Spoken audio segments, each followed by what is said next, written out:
네바다주 한복판에서 어떤 젊은 사람이 낡은 트럭을 운전하고 있었습니다. 사막은 굉장히 크죠. 도로도 굉장히 길고 거의 사람을 찾아볼 수가 없죠. 한참을 운전해서 가는데 웬 사람 하나가 걷고 있는 것이 눈에 보입니다. 나이가 좀 많이 든 사람 같았는데 지친 기색이 역력했습니다. 멀리서 뒷모습을 봐도 금세 지나쳤죠. 섰습니다. 아니, 왜 여기에 사람이 있지? 혼자 저렇게 걸어가면 큰일 나는데 하면서 차를 뒤로 후진시킵니다. 그리고 그에게 물었어요. 어디까지 가십니까? 제가 태워드리겠습니다. 여기서 걸어가시다가는 큰일 납니다. 노인은 한참을 바라보더니 감사하다고 하면서 올라탔어요. 어디까지 가십니까? 라스베가스까지만 태워주시오. 노인은 고맙다고 하면서 옆자리에 앉습니다. 라스베가스에 도착을 해요. 내려드리면서 25센트를 줍니다. 차비에라도 보태 쓰십시오. 제가 넉넉하지 않아서 이것뿐이 드릴 것이 없네요.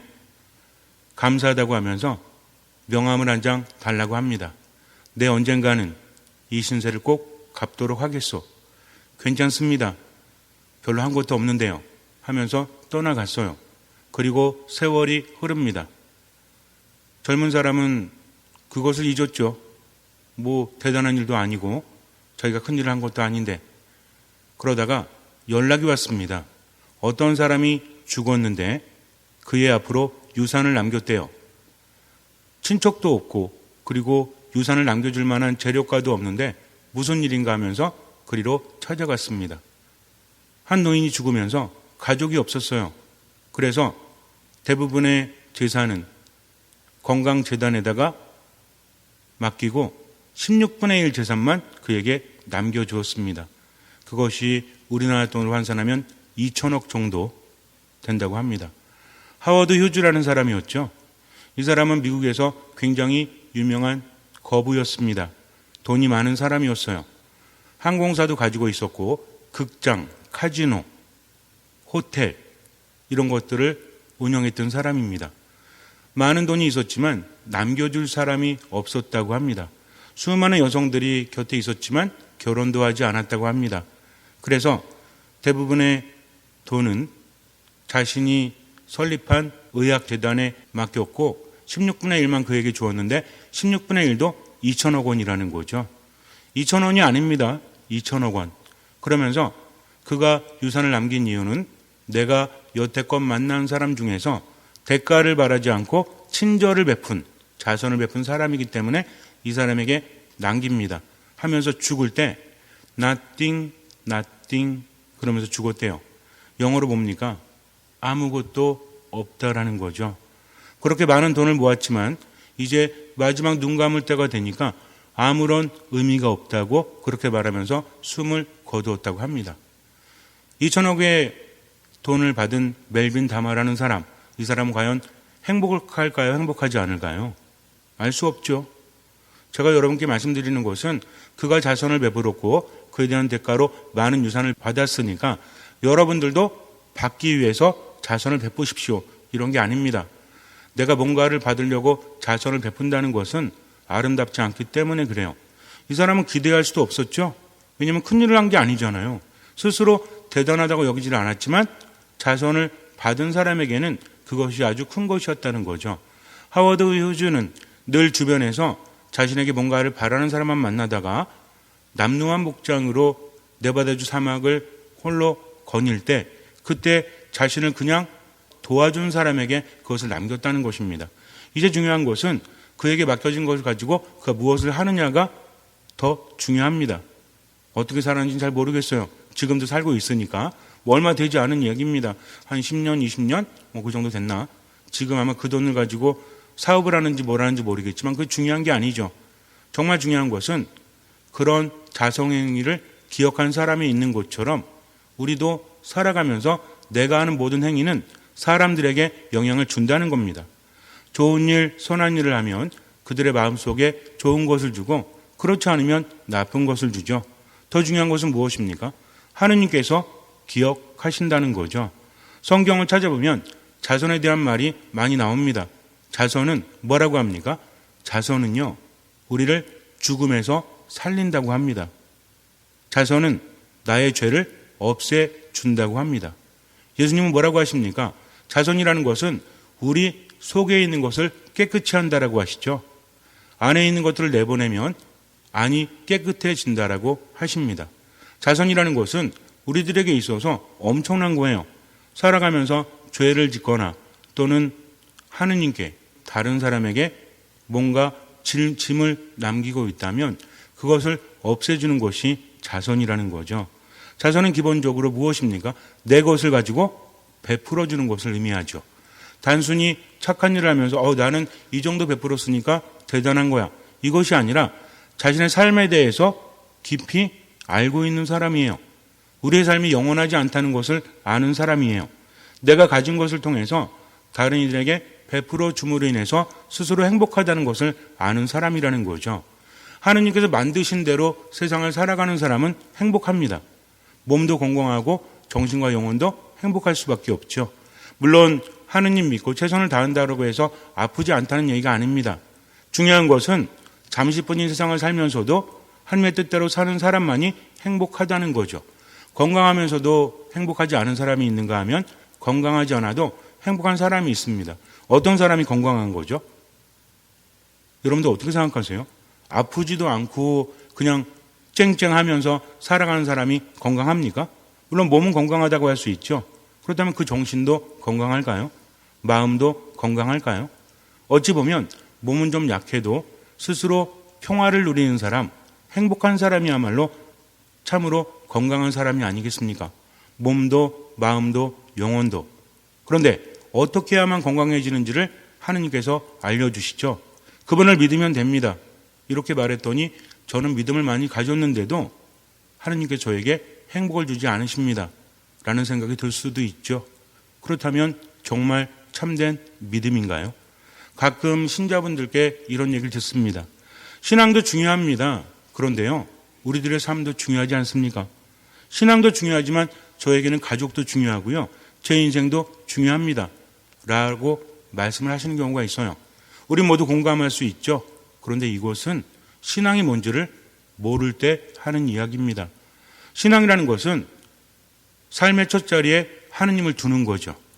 개인적인 일, 가족의 일도 중요하지만 때로는 그것과 서로 맞선다고 할지라도 하느님의 뜻을 실천하는 겁니다.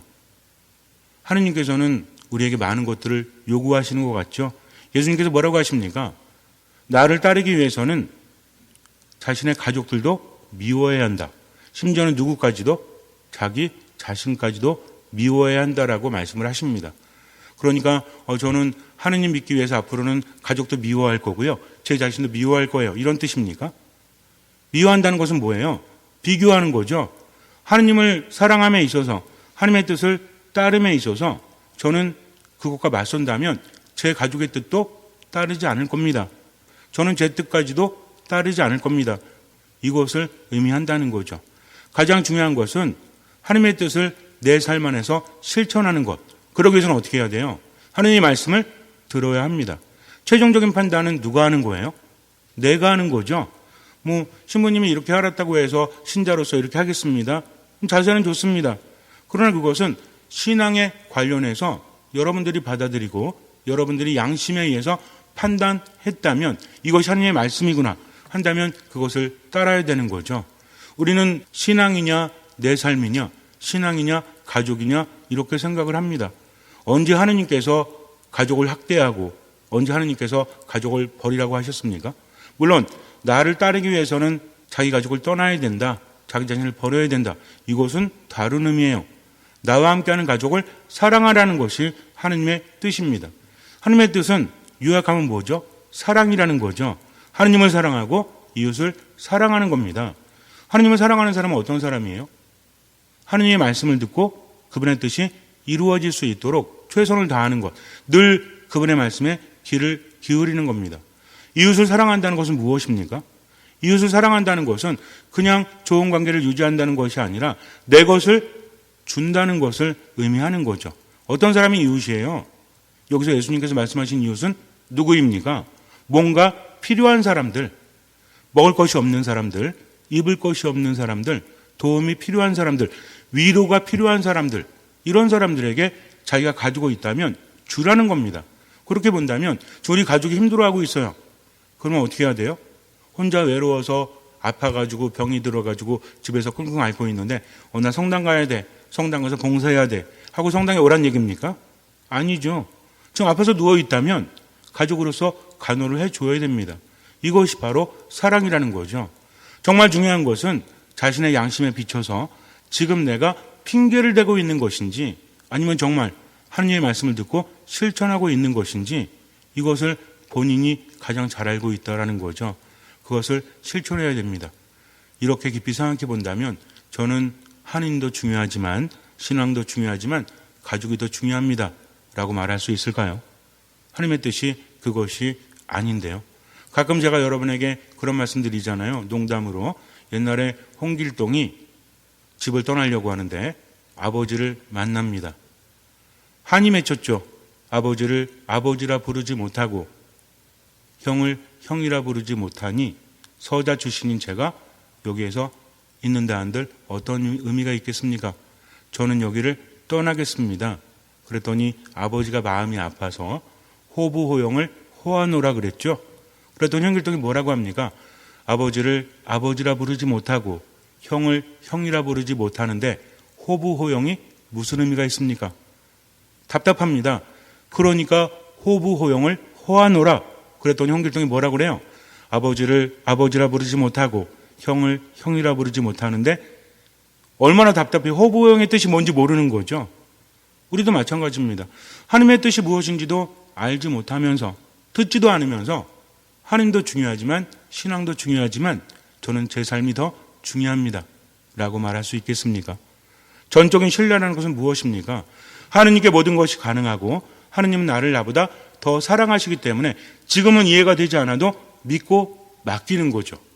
내가 좋을 때는 받아들이면서 조금 힘들거나 이해가 되지 않으면 하느님도 중요하지만 믿음도 중요하지만 저는 제 삶이 더 중요합니다 라고 한다면 이것은 하나님의 뜻도 알지 못하고 그분의 위대함도 그분의 대단하심도 깨닫지 못하고 있기 때문이죠.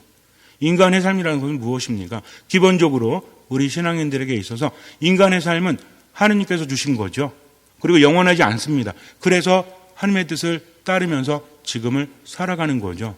무늬만 신자라고 해서 다 신자가 아닙니다. 신자는 어떤 사람들이에요? 하느님께 내 심장을 드리는 사람이죠. 이 핑계 저 핑계 대면서 하나님의 뜻대로 살지 않는 것이 아니라 그럼에도 불구하고 당신께 맡기겠습니다. 인간적인 생각으로는요. 말도 안 됩니다. 인간적인 생각으로는 비전도 없어요. 그러나 누가 원하시니까? 하느님께서 원하시니까.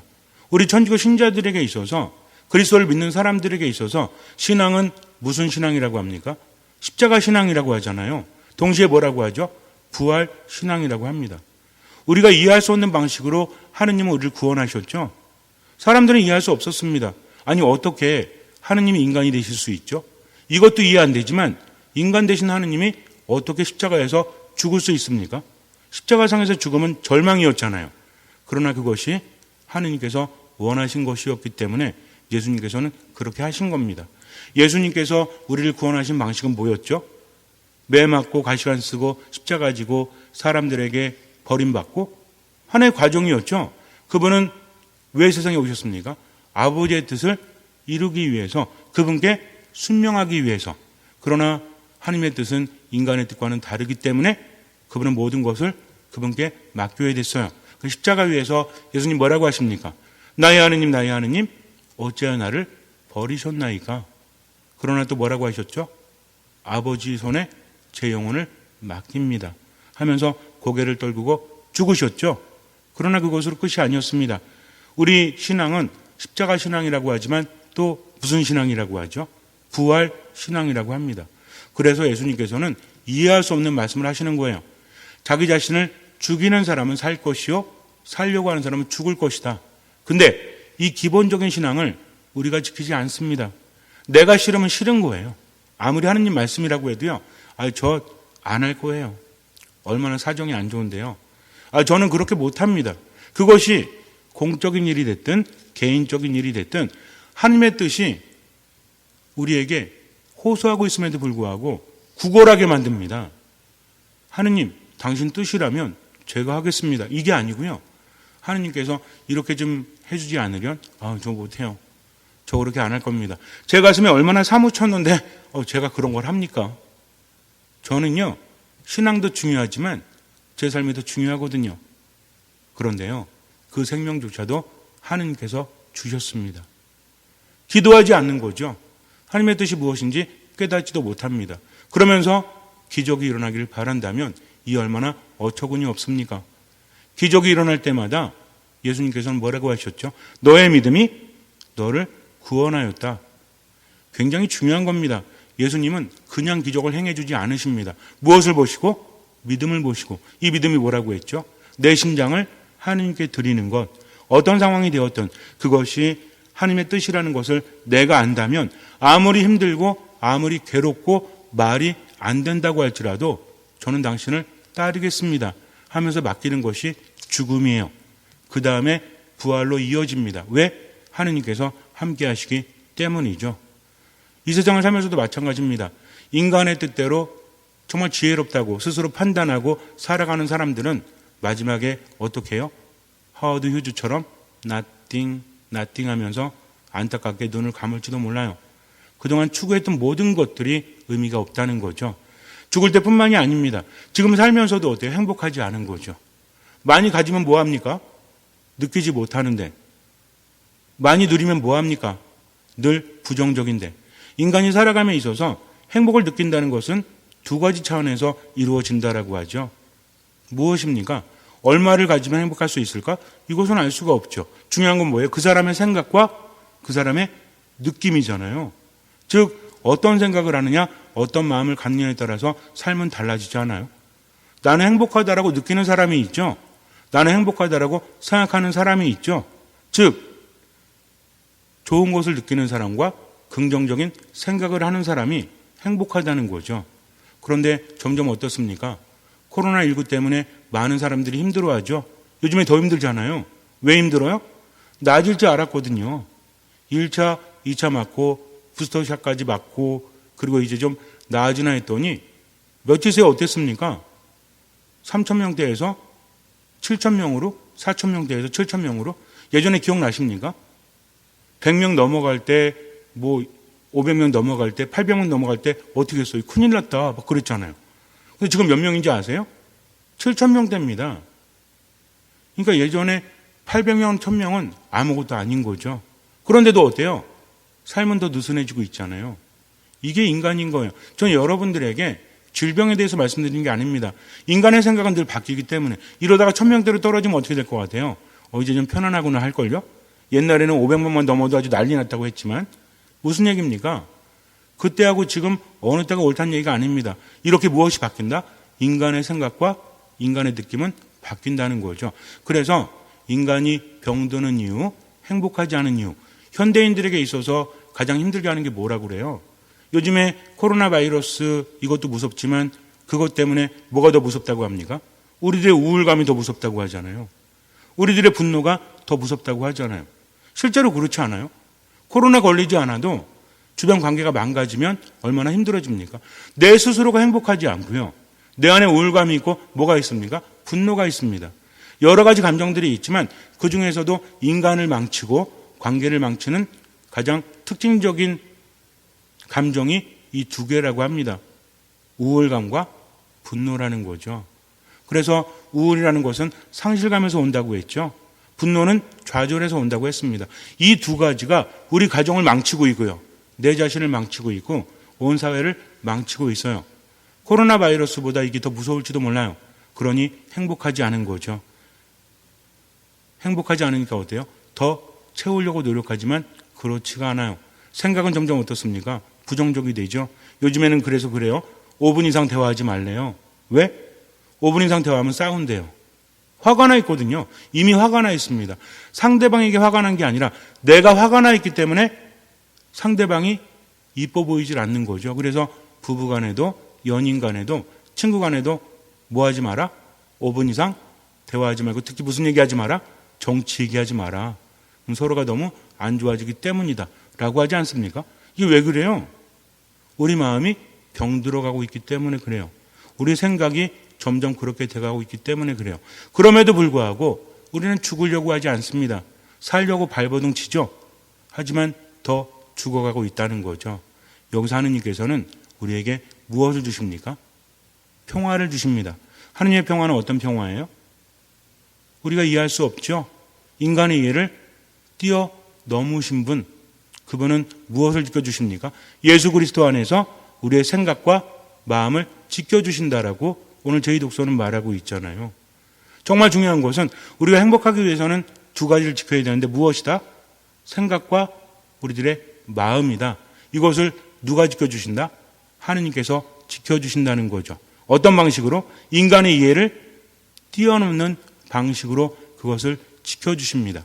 그리고 우리에게 평화를 주신다는 거죠. 어떤 사람에게? 물론 믿음이 있는 사람에게. 그런데 구체적으로 뭐라고 합니까? 어떤 사람에게? 필리피서는 말하고 있죠. 주님 안에서 늘 기뻐하십시오. 거듭 말합니다. 기뻐하십시오. 여러분의 너그러운 마음을 모든 사람이 알 수 있게 하십시오. 주님께서 가까이 오셨습니다. 아무것도 걱정하지 마십시오. 어떤 경우에든 어떤 마음으로? 감사하는 마음으로 기도하고 간구하며 여러분의 소원을 하느님께 아뢰십시오. 그러면 사람의 모든 이해를 뛰어넘는 하느님의 평화가 여러분의 마음과 생각을 그리스도 예수님 안에서 지켜줄 것입니다라고 우리에게 명확하게 말하고 있습니다. 즉 믿음이 있는 사람은 어떤 사람이다? 감사하는 사람이다. 어떤 일에? 모든 일에. 어떠한 경우에라도 감사하는 거죠. 근데 우리는 어떻습니까? 어떤 경우에라도 감사하기보다는 요즘에 어때요? 분노라는 감정에, 우울감이라는 감정에 푹 빠져가지고 뭐가 튀어나와요? 불평이 튀어나오잖아요. 저도 그래요. 저도 가만히 있다가 갑자기 막 화가 납니다. 갑자기 있다가 많이 우울합니다. 그러면서 불평이 튀어나올 때 누구 탓하죠? 내 탓해요? 아유 내가 못나가지고, 내가 정말 아유 이래가지고 노력을 안 해가지고 이랬다 그럽니까? 대부분의 불평은 누굴 향하는 겁니까? 내가 아닌 다른 사람을 향하잖아요. 내가 아닌 다른 상황을 향하지 않습니까? 네가 이랬다면 내가 이렇게 되지 않았을 텐데, 그 사람이 저랬다면 내가 좀 나아질 텐데 하면서 누가 변하지 않으려고 하죠? 자기 자신이 변하려고 하지 않고 다른 사람의 변화만을 촉구하지 않습니까? 그러니까 아무것도 안 되는 거예요. 변화되기 위해서는 누구부터? 나부터. 그러기 위해서는 어떻게 해야 된다? 모든 것에 감사하는 마음을 가져야 한다는 거죠. 감사하다 보니까 어떻습니까? 감사하다 보니까 움켜잡으려고 합니까? 아니면 베풀어 주려고 합니까? 사는 동안 베풀려고 하는 거죠. 세례자 요한이 이제 메시아께서 오실 날이 얼마 남지 않았다 하니까 수많은 사람들이 와서 뭘 받았죠? 1번 돈, 2번 밥, 3번 세례. 세례를 받잖아요. 세례는 뭡니까? 이게 우리들의 근본적인 정체성이에요. 세례가 뭐죠? 세례는 죽었다 살아나는 겁니다. 이제는 내가 예전의 삶이 아니라 어떤 삶으로 살겠다? 하느님 안에서 그분의 뜻대로 살겠다 하면서 죽는 겁니다. 요즘에는 세례를 너무 간단하게 하죠. 물 뿌리잖아요. 3번. 저 옛날처럼 침수했으면 좋겠어요. 물에다 확 쳐박았다가 막 숨막혀 죽을 때 꺼내는 거죠. 자, 이제 네가 세례 받았으니까 새로운 마음으로 살아라. 그래야만 저를 포함한 모든 신자들이 하느님의 말씀에 순명하면서 그분의 뜻대로 살아가지 않겠습니까? 너무 쉽게 세례를 주니까 툭 하면 뭐라고 그래? 저는 신앙도 중요하지만, 하나님도 중요하지만 다른 사람도 중요하거든요. 이런 안타까운 말만 하고 있다는 거죠. 그렇지 않습니다. 세례는 죽었다가 살아나는 거예요. 사람들이 세례 받으면서 뭐라고 하죠? 저희 어떻게 살아야 됩니까? 그랬더니 세례자 요한이 뭐라고 합니까? 군인들에게, 세리들에게, 또 일반 사람들에게, 야, 네가 가진 걸로 자선을 베풀어. 그리고 뭐라고 합니까? 등쳐먹지 마. 만족하며 살아. 이렇게 말하지 않습니까? 정말 중요한 겁니다. 내가 최선을 다해서 스스로 삶을 영위한다. 좋은 겁니다. 근데 더 가지려고 하니까 어때요? 거짓말하고 사람 속이고 등쳐먹고, 그래도 뭐 나만 그래? 다 그런 거지 하면서 자신의 삶에 몰두하죠. 그런데 뭐가 망가져요? 마음이 망가지고 생각이 망가지는 거죠. 돈은 많아질지 몰라요. 근데요, 평화는 사라집니다. 행복도 느끼지 못해요. 점점 어떻게 되는지 아세요? 분노의 화신이 되어갑니다. 점점 우울함의 극치를 달리는 거죠. 아무 의욕도 없어. 아무것도 안 할래. 그냥 좀 내버려둬. 넌 죽여버릴 거야. 왔다 갔다 하는 거죠. 그러다가 정신도 망가지고 영혼도 망가집니다. 이게 우리들의 삶일지도 몰라요. 정신 차려야 됩니다. 그러기 위해서 뭘 해야 된다? 하느님께 감사해야 한다는 거죠. 내가 받은 것이 많구나. 누리는 것이 많구나. 내가 이렇게 많이 받았는데 하느님 보시기에 어떨까 하면서 당신의 뜻이라면 최선을 다해서 나누겠습니다. 용서하겠습니다. 화해하겠습니다. 또 최선을 다하겠습니다. 하면서 어떤 마음으로? 감사하는 마음으로. 내가 이 정도 되니까 어떤 사람은요, 봉사하고 싶어도요, 움직이질 못해요. 어떤 사람은 인생의 반을 병원에서 삽니다. 그러면서도 묵주손해지고 봉사하는 분들 위해서 기도하는 거죠. 우리는 봉사하잖아요. 봉사하고 나서 뭐라고 그래? 힘들어 죽겠어. 내가 왜 이런 걸 해가지고 욕을 바가지로 쳐먹고 이렇게 힘들어야 돼? 이게 아니라 걸을 수 있으면 하느님 감사합니다. 말할 수 있으면 하느님 감사합니다. 하면서 어떤 마음으로? 감사하는 마음으로. 집구석에 들어갔더니 가족들이 그냥 맨날 아우 짜증나게 해. 그런데요, 어떤 사람은 집에 들어가면 아무도 없어요. 그나마 개나 고양이 키우면 걔네들만 있지. 아무리 지긋지긋해도 나와 함께하는 가족들이 있다면, 연인이 있다면, 친구가 있다면 나는 행복한 거 아닙니까? 그러니 하느님 감사합니다. 오늘 하루 종일 직장에서 힘들었지만 그래도 직장에서 나와서 전화할 수 있는 친구가 있다면 하느님 감사합니다. 하면서 뭐 하는 마음으로? 감사하는 마음으로. 그래서 어디에 감사하래요? 어떠한 경우에든 감사하며 사십시오. 모든 일에 감사하며 사십시오. 그럴 때 하느님께서 무엇을 지켜주신다? 우리의 마음과 생각을 지켜주신다는 거죠. 그래서 요약합니다. 중요해요. 하느님 안에 머무는 사람은요, 감사하는 마음으로 어쨌든 베풀면서 살아가는 거죠. 이 베푸는 것을 통해서 마음이 비워지고 우리 안에 있는 죄가 사라지고 죽음에서 생명으로 건너가게 되는 겁니다. 아주 단순한 거예요. 그래서 그냥 베풀어야 되겠다가 아니라 어떤 마음으로? 감사하는 마음으로. 그리고 베풀면서 하느님께 또 감사하면서 그렇게 살다 보니까 무엇이 지켜진다? 우리의 생각과 우리 마음이 지켜진다. 우울하지 않습니다. 부정적인 생각이 들지 않습니다. 왜? 하느님께서 함께 하시는 거죠. 그러면 행복한 거잖아요. 그렇지 않아요? 돈이 많지 않아도 생각이 긍정적이고 마음의 행복감이 있다면, 우울함이 없다면 그것으로 족한 것이 아닙니까? 하지만 그것을 우리는 알면서도 그렇게 하지 않죠. 왜? 하느님이 어떤 분인지 깨닫지 못하니까 이 삶에서 헤어나오지 못합니다. 잠시 눈을 감으세요. 신앙은 결단을 요구하죠. 나를 따르려는 사람은 뒤를 돌아보아서는 안 된다라고 하십니다. 죽어야 된다는 거죠. 죽는 것은 무엇입니까? 내 뜻을 내려놓는 거죠. 어떤 경우가 있다고 할지라도, 불평하는 마음이 있다고 할지라도 다시 한번 생각합니다. 감사할 거리를. 그래서 그럼에도 불구하고 하느님 감사합니다 하면서 지금을 살아가는 거죠. 그리고 내가 가진 것이 있다면 눈에 보이는 것이든 보이지 않는 것이든 기꺼이 베푸는 겁니다. 그러면서 내 안을 비워가는 거죠. 그럴 때 하느님께서 모든 인간의 이해를 뛰어넘는 하느님께서 우리에게 평화를 주시고 그런 방식으로 우리의 생각과 마음을 지켜주십니다. 그러니 지금 하느님 안에서 모든 것에 감사하며 어쨌든 베풀면서 살아가십시오. 주님께서는 그 믿음을 보시고 우리 삶에 놀라운 기적을 일으켜 주실 것입니다. 아멘.